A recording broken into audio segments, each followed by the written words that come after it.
guys, today we're checking out some Hyanka 15-inch subwoofers. They sent me these to do a review on them. These are the 15-inch dual 4-ohm versions.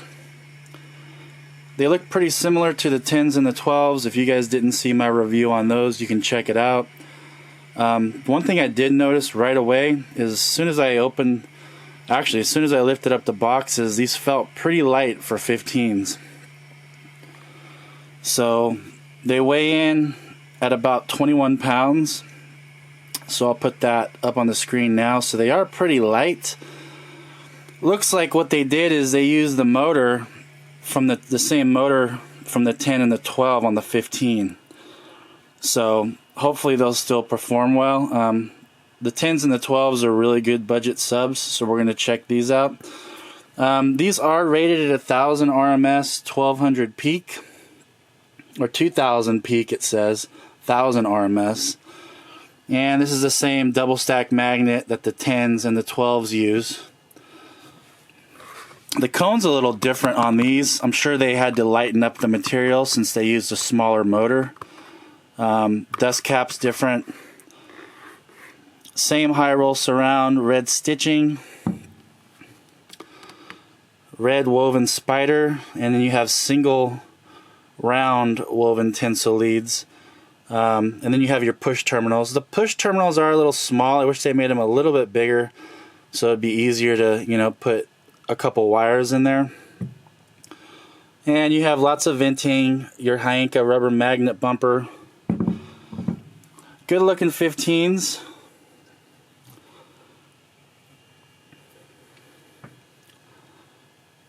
Same type of basket. A lot of subs use this basket. You can see what I mean, how the magnet looks pretty small for a 15, and they're pretty light for a 15, but we'll go ahead and see how they perform. I'm also going to go ahead and throw up the TS parameters that I got off of them after a short break-in of about 5 hours, 6 hours. So we'll throw that up now so you can get the real world TS parameters on these. And we're going to run these in 4 cubic foot boxes tuned to 34 hertz. I'll put a link if you want to buy some of these prefab boxes. I use them for tester boxes, so I don't have to pull subs in and out of my custom made boxes all the time, and they actually sound pretty good. So I'll put a link for those Trend 15 boxes in the description if you guys are looking at it. Also, I'll put a link for these in the description as well. But let's go ahead and get these things hooked up, and we'll see how they perform. And we're going to run 2 of these on a Smart 3 base. So they're going to be getting 1500 each, so that should be pretty good, and we'll see how they take it.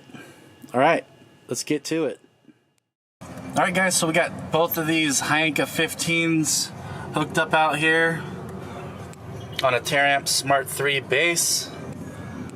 This is going to be a little bit too much power, but they should do fine. So we'll check out, see what they sound like, and at the end we'll do an SPL test, see how loud that we can get these things.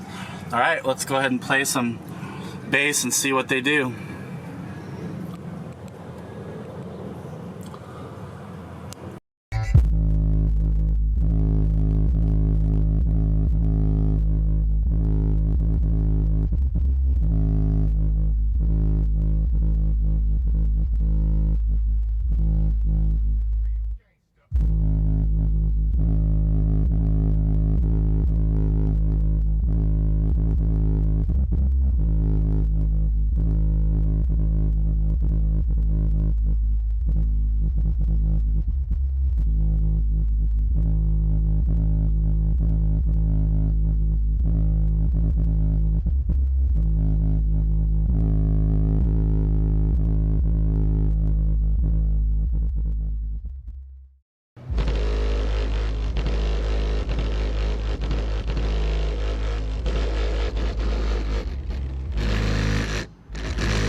Okay, I had to stop that. They were getting pretty stinky. I'm overpowering them on this Smart 3 base. So, not their fault. I'm just giving them too much power. For a short term it's okay, but they're getting pretty stinky pretty quick. So let's go ahead and hook up the SPL meter and see what we can get out of these things. Alright, let's do a couple SPL tests. Let's start with 30 hertz.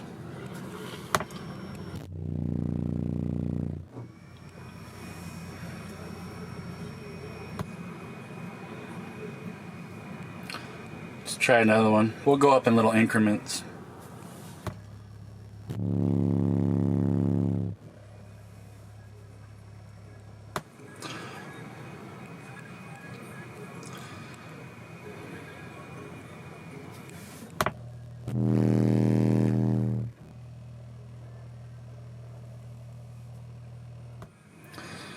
Not bad, 144.6 on these two budget 15s on a Smart 3 base.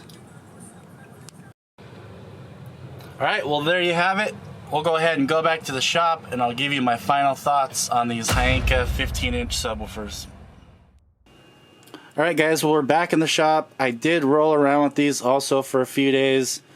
Put them through their paces to get a good idea of the sound quality and how they did. As you guys know, I've tried a lot of subs, so I'm really good at picking out little details, and I wish they did use a bigger motor for these 15s and not use the ones off the 10 and the 12, because I did hear a little bit of sound quality difference compared to the 10s and 12s. But they still sounded decent for $130 a piece. They definitely got hot really quick on that Smart 3 base, so I would stick to 500 to 1200 watts on these. The good thing about the smaller motors, they are efficient, so you can run these things with 500 watts each and they will get moving and do their job pretty well. As far as accuracy, they were pretty accurate.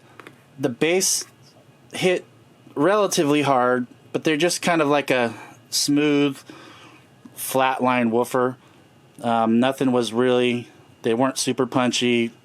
They hit the lows decent. Again, I think the 10s and the 12s are a little higher level because they're built a little stronger. But for $130, these still would be great if you guys wanted a 15 in that price range to run with like a 500 watt amp on, you know, on one of them, or 1000 watts. It would be perfectly fine. The good thing about the smaller motor is they require less power to be optimal. So, but the Smart 3 did get them pretty hot. They could take it for a short time, but as you can see, they both got pretty loud, so they both hit pretty good numbers. So not bad for the money. Let me know your guys' thoughts. I'll put a link below for the boxes I used, the SPL meter, and these subs in the description if you're interested. It's nice to see that they're expanding their lineup and adding more sizes of subs. Maybe they'll come out with amps soon. So I hope this was helpful and you guys choosing a subwoofer. And again, I'll put links in the description for these subs, the SPL meter I used, and those are trend boxes, which sound great. If you guys are looking for a budget 15 box, I've used them for my testers for a while, so I don't have to pull the subs in and out of my custom boxes all the time, especially for budget subs like this, but they sound good. Alright guys, until next time, thanks so much.